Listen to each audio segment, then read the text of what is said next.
Oi, e aí, olá, gente, tudo bom? Começando aqui mais um vídeo do canal pra vocês. Eu sou o Gamba, eu tô sempre contando mistério, casos pra vocês, todo tipo de caso. E aquela velha história, né? Me segue nas outras redes, se você quiser, né? É claro.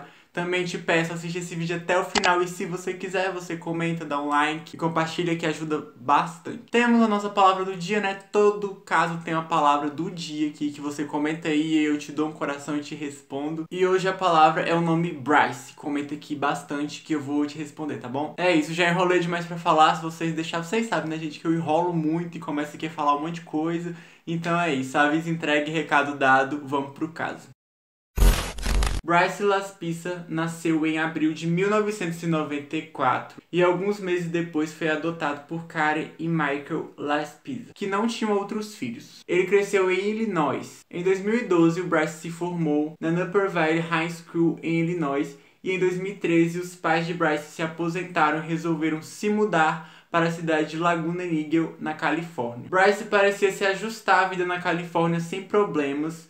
Um artista talentoso, se saía muito bem na escola. Apesar de ser muito jovem, ele já havia construído um portfólio impressionante de trabalho. Bryce era extremamente carismático, com atitude amigável e aberta que imediatamente deixava as pessoas à vontade. Ele fez vários amigos durante seu primeiro ano no Sierra College e também começou a namorar outra estudante chamada Kim Slim. Bryce acabou se mudando para Chico, uma cidade que também fica na Califórnia, onde ele começou a fazer a sua faculdade. Parecia que estava tudo indo muito bem na vida do Bryce, ele estava indo muito bem na sua faculdade, com seus amigos, com sua namorada. Só que aí nessa época o Bryce começou a beber muito, todo dia, e também a usar algumas drogas, o que deixou os amigos dele muito preocupados, já que isso não fazia parte do seu perfil, ele não era de beber tanto e de usar essas coisas.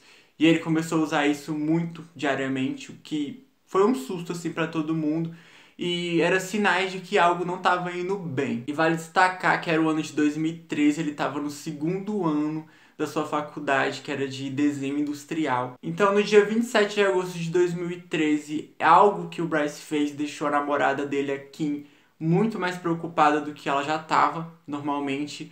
Não ficou claro, nem foi revelado um motivo específico por que ela queria ficar tão preocupada assim com ele. Então ela chamou ele para conversar e ele admitiu que estava tomando um comprimido. E é um comprimido que é geralmente usado para quem tem um transtorno de déficit de atenção e hiperatividade, o que não era o caso do Bryce, porque esse remédio não tinha sido receitado para ele. E não pode, gente, estar tomando remédio sem receita e ele estava fazendo isso. E se você toma esse medicamento sem ter o transtorno, sem ser prescrito para você, ele pode agir no seu corpo, tem os mesmos efeitos da metanfetamina, o que é muito perigoso. Então o colega de quarto do Bryce, amigo dele chamado Sam Dixon, alegou que o Bryce teria tomado esses medicamentos porque ele queria ficar a noite acordada, porque os dois estavam jogando videogame, então eles viraram a noite jogando e aí eles queriam ficar acordados e aí acabaram tomando esse medicamento, né, que deixava a pessoa super ligada. E aí o comportamento do Bryce começou a ficar um pouco mais suspeito quando ele começou a dar itens pessoais dele para as pessoas, como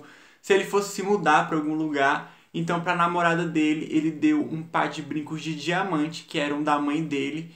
E pro amigo dele, que era o Sam, né, o seu colega de quarto, ele deu o Xbox dele, né, o videogame, dizendo que não ia precisar mais dele. Então, no dia 28 de agosto, o Sam ligou para a mãe de Bryce para expressar suas preocupações. Ele disse a Karen Laspisa que seu filho estava agindo fora do normal e que ele havia terminado o relacionamento com a namorada Kimberly via mensagem de texto na noite anterior, dizendo a ela que ela estaria melhor sem ele. E ele pareceu frustrado quando Kim questionou sobre sua decisão. Segundo o Sam, o Bryce também disse a ele que tinha algo o incomodando, mas ele nunca deixou claro pro Sam que algo era esse e eles não tiveram a oportunidade de conversar sobre. Então, no dia seguinte do término do namoro do Bryce com a Kim, ele ligou pra casa dela, apesar deles não estarem mais juntos, e disse que ia aparecer na casa dela. Então ele dirigiu cerca de 140 quilômetros, né, da distância para visitá-la. E nunca ficou claro para as pessoas o porquê dessa visita do Bryce até aqui.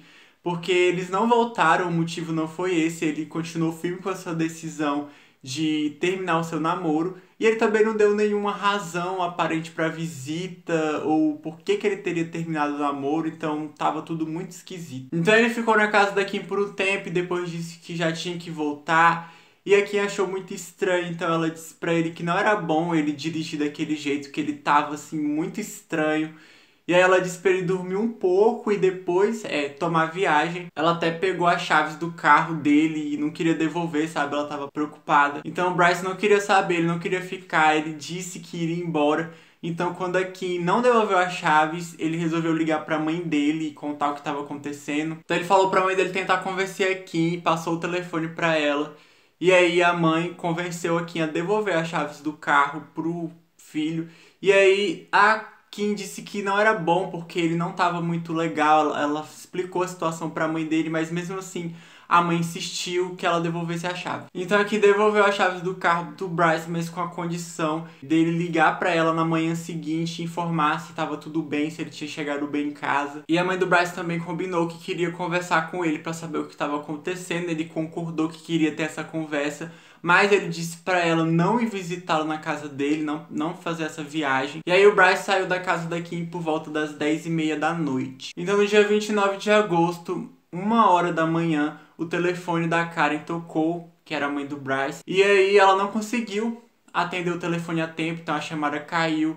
E ela imaginou que seria o Bryce ligando para avisar que ele tinha chegado com segurança em casa e que estava tudo bem. Mais tarde, registros telefônicos indicaram que foi realmente o Bryce que fez essa ligação, só que ele estava a 1h de distância do seu apartamento em uma área completamente deserta. Então, por volta das 9h da manhã, Karen e Michael receberam uma mensagem automática da seguradora de carro informando que havia um pedido de assistência para um de seus veículos na estrada em uma área oeste de Bakersfield. Era o Bryce solicitando ajuda depois de ter ficado sem gasolina no caminho. E os pais ficaram surpresos com essa notícia porque eles achavam que o Bryce já estava em casa, já era para ele estar em casa há muito tempo.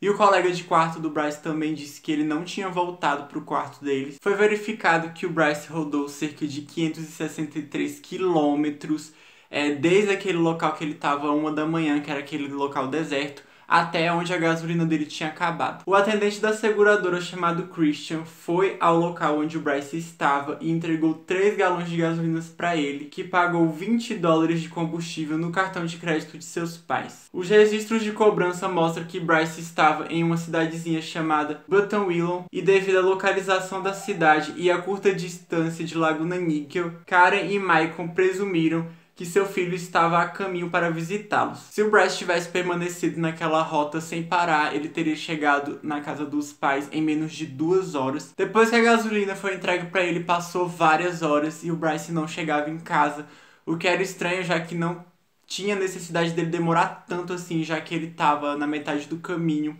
E aí os pais ligaram pra ele várias vezes e ele não atendeu nenhuma ligação, que deixou eles muito preocupados, sem saber o que fazer. Então, desesperados, eles ligaram para essa pequena oficina que atendeu o pedido dele, de gasolina no meio da estrada, e pediram que um assistente fosse lá verificar, fizesse alguma coisa para ajudar eles. Então o Christian, que foi aquele funcionário que entregou gasolina pro Bryce, informou os pais dele que ele tinha ido lá por volta das 9h30 da manhã e tinha entregado a gasolina pro Bryce e que ele estava bem. Então os pais explicaram para eles que eles não estavam conseguindo falar com o Bryce. E aí o Christian se ofereceu para voltar aonde ele encontrou o Bryce para ver se ele ainda estava lá. Quando o Christian chegou, ele se surpreendeu ao ver o Bryce lá. Ele ainda estava do mesmo jeito que ele tinha deixado, sentado no carro. Já havia passado quase 3 horas desde o primeiro encontro deles e era muito esquisito porque parecia que o Bryce não tinha se mexido e saído dali. E o Christian não encontrou nenhuma razão por que ele não foi, já que ele tava com a gasolina, ele tava num lugar que ele não conhecia, o porquê que ele não foi logo pra casa. O Bryce também pareceu surpreso de ver o Christian de novo. E aí o Christian chegou perto dele e perguntou o que ele estava fazendo ali. E o Bryce só respondeu que não estava fazendo nada. Então o Christian ligou pra Karen e avisou que o Bryce estava lá, estava bem no mesmo lugar. Ele só tava com os olhos um pouco vermelhos, foi um detalhe assim que ele especificou, mas fora isso, parecia que ele estava bem. Então ele entregou o telefone pro Bryce falar com a mãe dele e eles conversaram um pouco ali, por volta do 12h30. A Karen ficou super aliviada de ouvir a voz do filho e saber que ele estava bem. Embora ele não especificou nem deu uma explicação boa por que ele não tinha ido embora, e ele respondia assim, tudo que ela perguntava com palavras curtas, ele não dava muito detalhe. Mas pela voz, ela percebeu que não parecia que ele estava embriagado, alterado, parecia que ele estava bem, só não queria muita conversa. A Karen disse pro Bryce passar no posto de gasolina mais próximo e reabastecer o carro direito e vir para casa. Então ela desligou o telefone, eles se falaram e eles esperavam que o Bryce chegasse em casa por volta das 3 horas, era mais ou menos uma estimativa. Só que mais uma vez as horas passaram e nada do Bryce chegar em casa. E aí eles começaram a ligar pro Bryce pra saber onde é que ele tava, e pelas próximas 3 horas ele ignorou todas as ligações dos pais dele, não atendeu nenhuma. Então o que passava na cabeça dos pais naquele momento é que o Bryce teria sofrido algum acidente de carro no meio da estrada. Então eles ligaram pra polícia e denunciaram o desaparecimento do filho, pediram pra eles checarem. Então quando a polícia rastreou o celular do Bryce, eles descobriram que ele havia andado apenas 13 quilômetros durante as 9 horas que haviam se passado desde que ele recebeu a gasolina de Christian. Não se sabe porque Bryce não atendeu o telefone durante todo esse tempo. Então, por volta das 7 horas da noite, os pais já estavam desesperados, sem notícias. E aí a polícia conseguiu rastrear o celular do Bryce através da sua operadora de telefone. Eles ligaram para lá e conseguiram a localização do celular, que estava em Lagoon Drive. E Lagoon Drive ainda ficava, gente, na mesma cidadezinha. Então depois que a polícia descobriu a localização, 2 policiais do condado de Kirk foram designados para ir atrás do Bryce. Então eles viram o Bryce dentro do seu carro e ele tinha enchido o tanque como a sua mãe havia pedido, mas ao invés dele ter entrado na Interestadual 5, ele simplesmente estacionou o carro na beira da estrada. Ele foi educado com os policiais perguntaram o que estava acontecendo, se estava tudo bem, ele disse que sim, que ele só tinha parado um pouco para pensar na vida e que logo ele ia embora para casa. Era uma explicação um pouco razoável, então os policiais fizeram o Bryce sair do carro e fizeram alguns testes de sobriedade nele para saber se ele estava bem sob o efeito de alguma coisa. Fizeram o exame do bafômetro, o qual ele passou em todos assim com facilidade e ele estava bem. O Bryce disse que os policiais eram bem-vindos para revistar o carro dele se eles quisessem, e foi o que os policiais fizeram.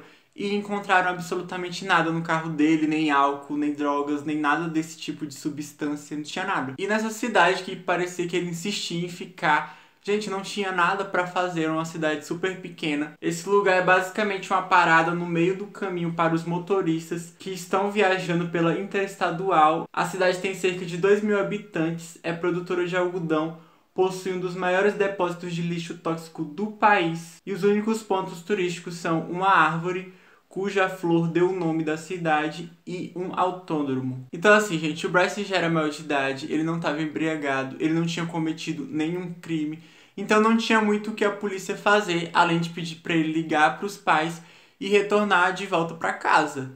E o Bryce parecia assim relutante em não querer ligar para os pais. A polícia percebeu isso, que ele não queria ligar para os pais. E a polícia também não podia forçar ele a fazer nada, já que ele era um adulto. Então um dos policiais pegou o telefone e ele mesmo ligou para Karen e informou que o filho dele estava bem e que ele tinha passado em todos os testes, né? Pra saber se ele não estava sob efeito de nada. Então o policial pegou o telefone e passou pro Bryce. Ele falou com a mãe dele de novo.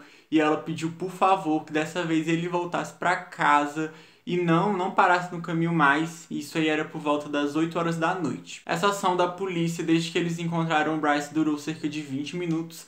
Depois dessa ligação, eles foram embora e deixaram o Bryce. Apesar de garantir para os pais que logo ele estaria em casa, passou algumas horas e ele continuava parado, gente, no mesmo lugar. E quem viu isso foi o Christian, que era o funcionário daquele posto, né? Ele passou de carro lá e viu o Bryce lá no mesmo lugar, então ele ligou pra Karen pra avisar que o Bryce não tinha saído ainda. E aí ele disse que seguiria o carro pra ver se ele entraria na Interestadual com segurança. Então finalmente, depois de mais de 13 horas, desde que ele parou nessa cidade, ele resolveu deixar a cidade pra trás e entrou na Interestadual. O Christian seguiu ele por cerca de 16 quilômetros e avisou a mãe dele que estava tudo bem, parecia que ele estava indo para casa e não viu nada de incomum. Então durante esse caminho dele de volta, os pais dele ligaram pra ele e ele começou a falar com os pais durante esse trajeto. Só que ele era assim, gente, poucas ideias, ele não respondia os pais direito. O pai dele perguntava onde ele estava, pediu pontos de referência, e ele só respondia: segundo o GPS, vou estar aí tal hora. Segundo o GPS, estou não sei aonde. Então, a última ligação, mensagem que ele falou com os pais, ele disse que, segundo o GPS, ele chegaria em casa às 11h13. Então, deu 11h13 da noite e nada do Bryce aparecer. Segundo registros de cartão de crédito, às 11 horas, Bryce parou em um posto de gasolina e comprou uma bebida de $1,71. Depois, por volta das 11h25, ele ainda parou em outro posto de gasolina e comprou combustível por $39. Seus pais ligaram novamente para a polícia rodoviária e dessa vez os policiais encontraram o Bryce e o seguiram de carro para certificar que ele chegaria em casa com segurança. Dessa vez, de acordo com o GPS de Bryce, ele deveria ter chegado em casa às 3h25 da manhã. Então, às 2h08 da manhã, o Bryce ligou para sua mãe e avisou que ele tinha saído da Interestadual porque ele ia parar na estrada e ia dormir no caminho porque ele estava muito cansado para dirigir. A Karen não questionou ele, até porque já faziam 48 horas que o Bryce não dormia. Então ela disse para ele descansar, depois comer alguma coisa quando acordasse e seguir direto para casa. Então no dia seguinte, o dia 31, às 8 da manhã, a campainha da família tocou e os pais ficaram super aliviados e felizes porque eles tinham esperança. Eles achavam que era o Bryce que tinha chegado em casa, mas quando eles abriram a porta, eles deram de cara com o oficial da Polícia Rodoviária da Califórnia. Então depois do alívio veio o susto, sabe? Geralmente não são notícias muito boas quando o policial vai até a sua porta. O oficial perguntou a Karen e a Michael se eles possuíam um Toyota 2013 bege, que era o carro que Bryce dirigia. Eles foram informados que às 5h30 da manhã o veículo havia sido encontrado destruído e abandonado em uma estrada de acesso pavimentada que leva à rampa do barco principal do lago Castaic, que fica 2 horas da casa de Karen e Michael. O carro caiu de um penhasco de 8 metros de altura. A janela traseira do veículo havia sido quebrada, mas Bryce não estava em lugar nenhum.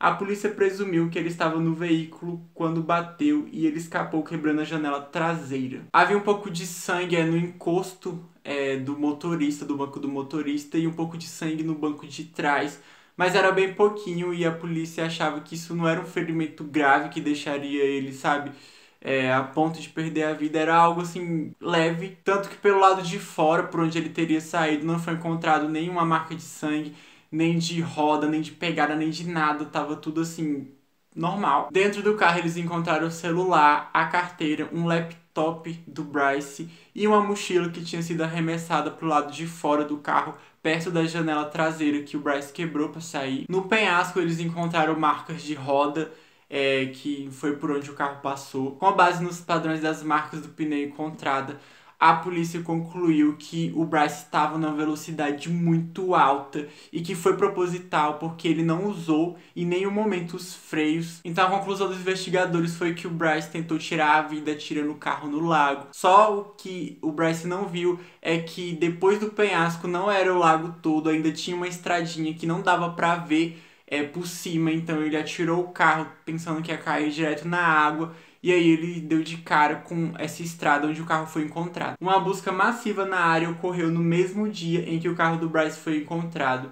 Dezenas de policiais vasculharam o terreno ao redor do local do acidente e nas margens do lago Castaic, enquanto helicópteros realizavam buscas aéreas. Eles tinham uma vasta área para pesquisar. Somente a área de recreação do lago Castaic Lake cobria quase 7 milhas quadradas. A aspereza do terreno tornava a tarefa complicada. A equipe de busca e resgate do Vale de Santa Clarita chegou no sábado para auxiliar nas buscas. Eles passaram 10 horas vasculhando a área, mas não encontraram nenhum vestígio do Bryce. Grupos de buscas foram chamados para ir atrás do Bryce perto do lago.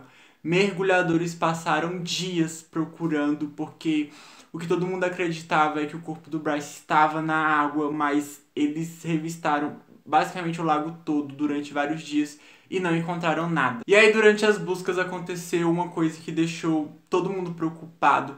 Os bombeiros de Los Angeles foram chamados para apagar um incêndio florestal que tinha se iniciado perto da onde o Bryce tinha desaparecido, e esse incêndio tinha sido causado por um corpo que estava em chamas. A família ficou desesperada, mas aí depois da autópsia revelou que não era o Bryce. Era um homem chamado Lamondre Miles, de 35 anos. O corpo foi cravado de balas durante uma briga por não pagar uma dívida com um traficante, antes de ser jogado no local do incêndio. Então que muita gente acreditava que o Bryce realmente teria dado fim à sua própria vida, muitas coisas apontavam isso, mas depois que descobriram o corpo desse homem, criou-se uma teoria de que ele poderia ter visto isso, já que foi no mesmo lugar praticamente, e aí ele viu que não devia e acabou pagando o preço por isso também. Foi uma das suposições. Por esse local onde o Bryce tinha passado, tinha um lugar lá que tinha uma câmera de segurança. E aí essa câmera registrou duas imagens estranhas. Essa câmera sempre tirava fotos das placas do carro que subiam a colina. Então a primeira foto foi tirada às 2h15 da manhã.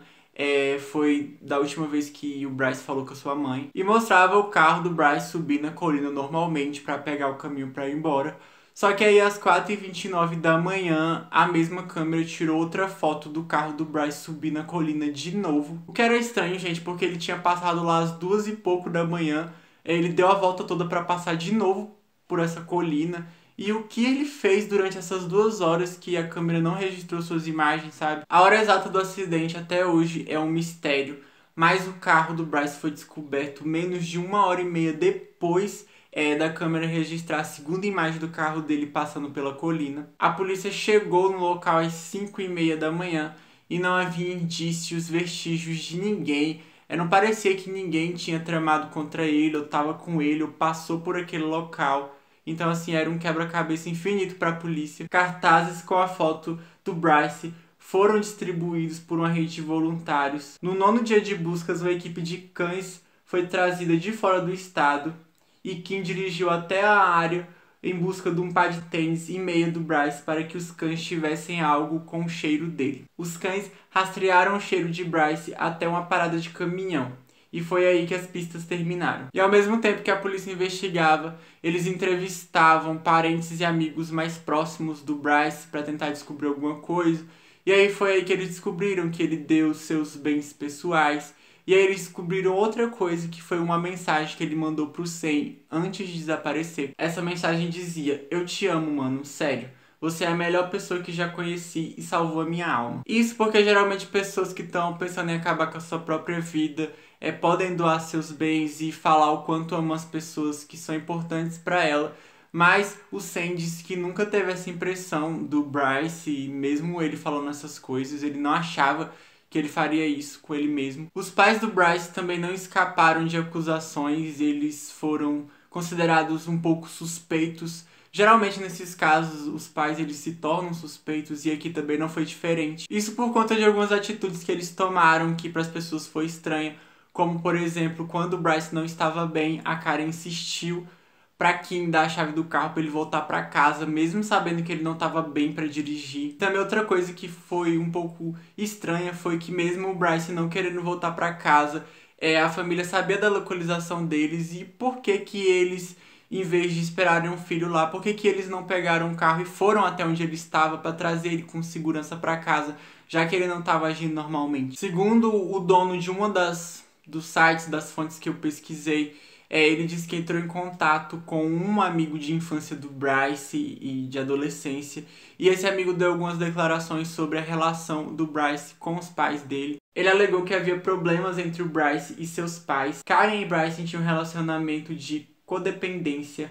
Ela era extremamente controladora. O relacionamento dele com o pai era tumultuado, pois Mike perdia a paciência e gritava e brigava com Bryce por coisas tão triviais quanto de não entender um dever de matemática. Não sei se o relacionamento foi fisicamente violento, mas definitivamente havia muito abuso verbal e emocional acontecendo naquela casa, e não apenas com o Bryce. Na adolescência do Bryce, ele foi marcado por alguns incidentes, como ser pego com êxtase e com bebidas alcoólicas na escola. Acho que é seguro presumir que esse comportamento continuou ou piorou ao longo dos anos. O Bryce foi parar no Sierra College não por motivação própria, e sim foram Karen e Mike que escolheram a faculdade para a qual ele iria. Eles simplesmente informaram a respeito e o despacharam quando o ano letivo começou. A decisão foi em parte baseada na disponibilidade de dormitórios, já que eles queriam que Bryce ficasse fora de casa o mais rápido possível. Então essas foram as declarações do amigo dele, segundo o amigo dele, segundo, né, esse site. Isso tudo aconteceu, mas nada oficial, gente, então assim, é só segundo mesmo essas pessoas. Poucos meses depois do desaparecimento do Bryce, a família, os pais contrataram uma detetive particular chamada Denise, e aí ela disse que acha que o Bryce realmente queria voltar para casa de acordo com as coordenadas do GPS dele. E ela disse que por conta dele abusar de substâncias, pode ser que ele tenha dado um surto psicótico, o que fez ele tomar essas atitudes esquisitas. E ele também pode ter sofrido um ferimento grave na cabeça quando ele bateu o carro, o que deixou ele desorientado, sem rumo, sem saber quem ele era. Pode acontecer. Denise e a família contrataram um especialista em sonares para realizar busca nas profundezas do lago Castaic, com a suposição de que se ele tivesse tirado sua própria vida, o corpo certamente estaria lá. Depois de pesquisar 12 horas por dia durante 2 dias, ficou claro que o lago não era o local de descanso final de Bryce. E também tem a teoria de que o Bryce pode ter fugido para começar uma vida nova, o que eu acho pouco provável, já que ele deixou o celular, carteira, ele deixou tudo de mais importante, dinheiro que ele precisava para recomeçar. Se ele fosse recomeçar, ele precisaria no mínimo de dinheiro, e ele deixou a carteira para trás. O que muita gente acredita realmente é que ele tirou sua própria vida, já que ele ficou muito tempo parado na estrada e parecia que ele realmente estava pensando no que ele ia fazer. E também parecia, né, de acordo com os investigadores, que ele bateu o carro de propósito, já que ele não usou os freios em nenhum momento. Pelo contrário,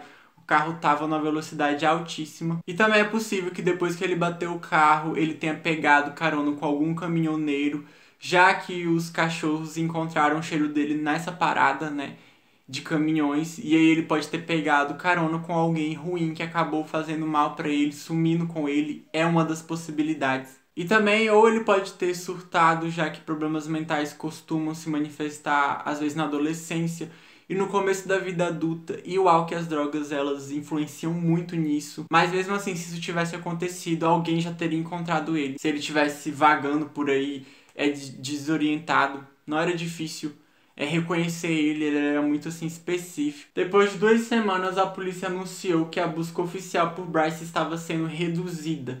Eles vasculharam todas as áreas onde achavam que Bryce poderia estar, mas não encontraram nada. Eles não tinham nenhuma evidência apontando em qualquer direção e nenhuma ideia se Bryce estava vivo. No outono de 2013, alguns meses depois do desaparecimento do Bryce, foi avistado um adolescente, um garoto, em Oregon. Não só uma vez, sim, várias vezes, várias pessoas ligaram para a polícia dizendo que o Bryce estava em Oregon.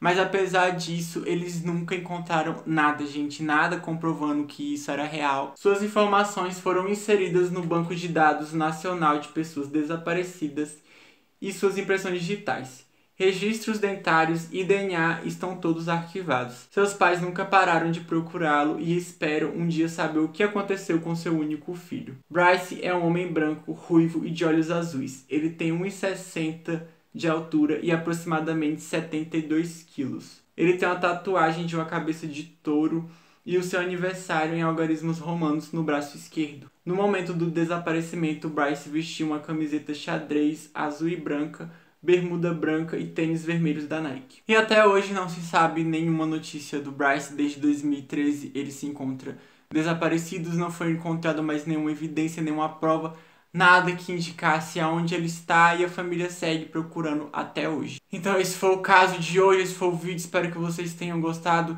E deixa like aqui, comenta bastante aqui o que você achou, enfim. E é isso, pessoal, eu vejo vocês no próximo vídeo.